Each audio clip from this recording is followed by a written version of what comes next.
Hello, everyone. My name is Taylor Richardson. I am an agriculture education major, and today I'm going to be talking to you guys about living in poverty and how it affects students in the United States. So before we get into the nitty-gritty, I just wanted to go over a couple statistics and important talking points about poverty. Children are considered poor if they live in a family with an annual income below the federal poverty line of $25,701 for a family of four. I don't know about you guys, but when I first read that, I was shocked. For a family of four, that's really nothing, and I think that's very concerning. In 2018, 1 in 6 children lived in poverty. This might not seem like a lot, but that equates to 11.9 million children. 73% of that population were children of color, and children are considered the poorest age group in the United States. Again, these are just some statistics that will smack you right in the face and really make you realize how big of an issue that this truly is. How does poverty affect students? Well, I'll tell you. Students living in poverty are more likely to have poor academic achievement, drop out of high school, experience unemployment, enter the criminal justice system, have poor physical and mental development, and basically experience lifelong hardship. Obviously, as educators, we can't completely eliminate the challenges that our students are facing, but there are things we can do to alleviate these issues, which I will go in depth on a little bit later in my presentation. So obviously one of the biggest issues around poverty as a whole is the lack of food, specifically healthy food. So I'm going to touch base on food insecurity. Food insecurity can be defined as a household's inability to provide enough food for every person to live an active and healthy life. 3 out of 4 teachers reported having students come to school hungry. And I think that alone as future educators should be something that we should be aware of going into our careers. This is definitely something that we will be facing when we teach, and probably more often than we would like to admit.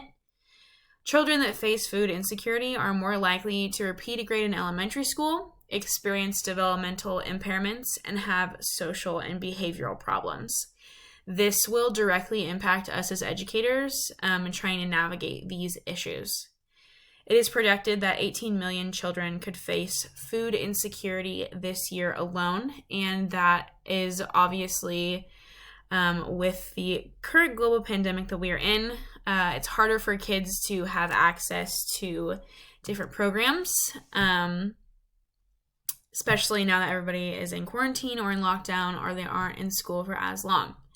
Speaking of those programs, I'm just going to cover a couple so that you guys all have these in your toolkits for when you enter the profession. So at the federal level, families can apply for SNAP, WIC, and the National School Lunch Program. SNAP and WIC are essentially like food stamps, and the National School Lunch Program works with schools to provide lunches at a lower or reduced cost. One organization during my research that I found that I really liked and resonated with was No Kid Hungry. They have a school breakfast program, a summer meals program, and an after-school meals program. And they work with schools and counties and school districts to implement these programs in their schools or find people that are willing to help begin to implement these into their schools. Again, as I said earlier, access to some of these programs is limited or non-existent because of COVID. So this is something that is a current issue and a very pressing issue for educators around the globe. Now, these programs are great in theory, but I think one thing no one really talks about is the stigma. When students receive these kind of benefits, they don't want to because it's embarrassing.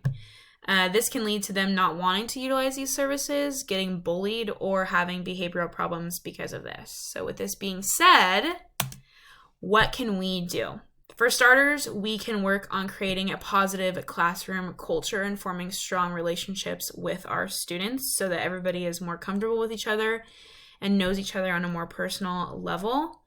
Being an ag education major, I think starting a class or school garden is a great way to get your students involved, understand where their food comes from, and then being able to donate the food that they grow.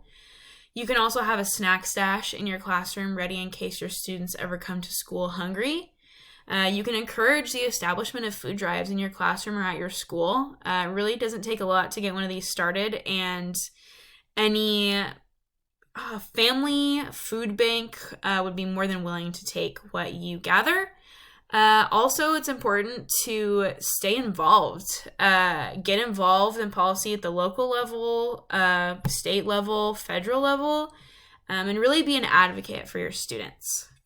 With that being said, that's the end of my presentation. If you have any questions, comments, feel free to comment them below, and I will see you for my lesson plan. Thanks.